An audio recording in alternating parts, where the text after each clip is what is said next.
সর্বনাই তোমাদেরকে কি করছে? হ্যাঁ আল্লাহ বলে সর্বনাই নামাজি মানুষগুলো সব সর্বনাই যাওয়ার পর বেনামাজি হয়? হ্যাঁ ভালো মানুষগুলো সর্বনাই যাওয়ার পরে খারাপ হয়? হ্যাঁ এই যেই মানুষগুলাকে ঘুষ সুদ খাইতে লাগে সর্বনাই ঘুষ সুদ খায়, তাহলে সর্বনাই যাওয়ার পরে হয় কি?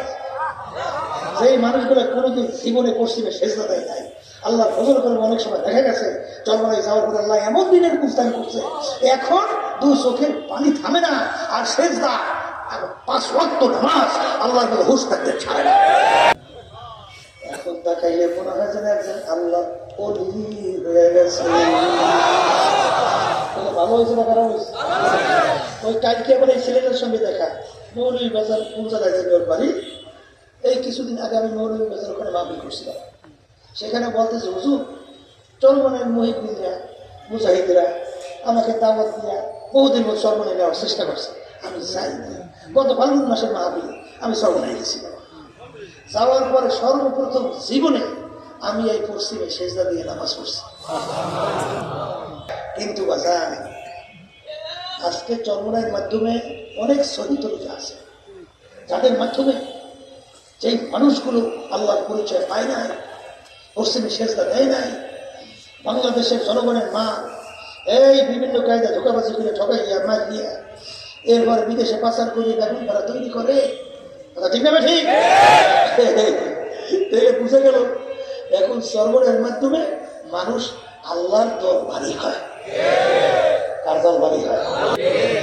জুলাইয়ের কিছুদিন। আচ্ছা বলেন তো, এই যে আমাদের ভবিষ্যৎ প্রজন্ম মেধাবী মেধাবী ছেলেগুলোকে রাস্তার ভিতরে পাখির মতো গুলি করে রাস্তায় যে লুটায় ফেললো, এটা মানুষ না কুত্তার চেয়েও খারাপ? আমার অনেক হাফেজ বাবাদেরকে মেরে ফেলেছে, অনেক আলেমদেরকে মেরে ফেলছে, সাধুকরণ করছে প্রায় 74 জনের উপরে, 75 জন, হাজার হাজার মাইকুল খালি হয়ে গেছে। এই কাজটা যারা করতে পারছে কির মোহর বলেন বলেন, এই 53 বছর স্বাধীনতার বাংলাদেশের বয়সে এত আলেম, এত মসজিদ, এত মাদ্রাসা, এত দলে বেড়ে জুমার দিনের মসজিদে মুসল্লি জায়গা হয় না। সেই দেশের মধ্যে বারবার ওরা আমাদেরকে সিঁড়ি হিসেবে ব্যবহার করছে।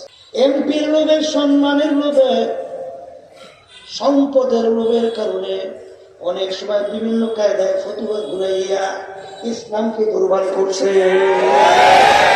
আমাদের কিন্তু অনেক জানা আছে। ইসলামী আন্দোলন বাংলাদেশ 1987 সালে প্রতিষ্ঠিত, এখন পর্যন্ত আমাদের মার্কা হাত পাখা। আল্লাহ দান করছে,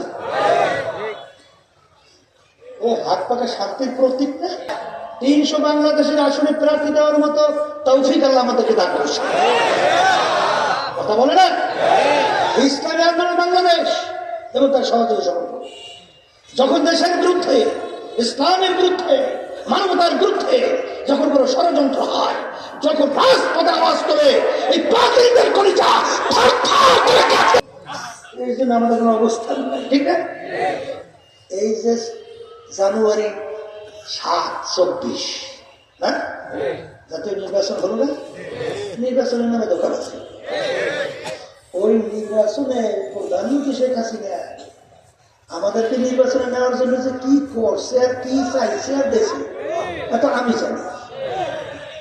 কথা ঠিক, এমনকি বিরোধী দল বানাবারও কিন্তু চিন্তা, কিন্তু পরিষ্কার সাফ বলে দিচ্ছে যেখানে ইসলামের কোনো উপকার নাই, দেশের কোনো উপকার নাই, মানবতার কল্যাণ নাই, সেখানে ইসলামী আন্দোলন বাংলাদেশ নাই। ঠিক না? ঠিক।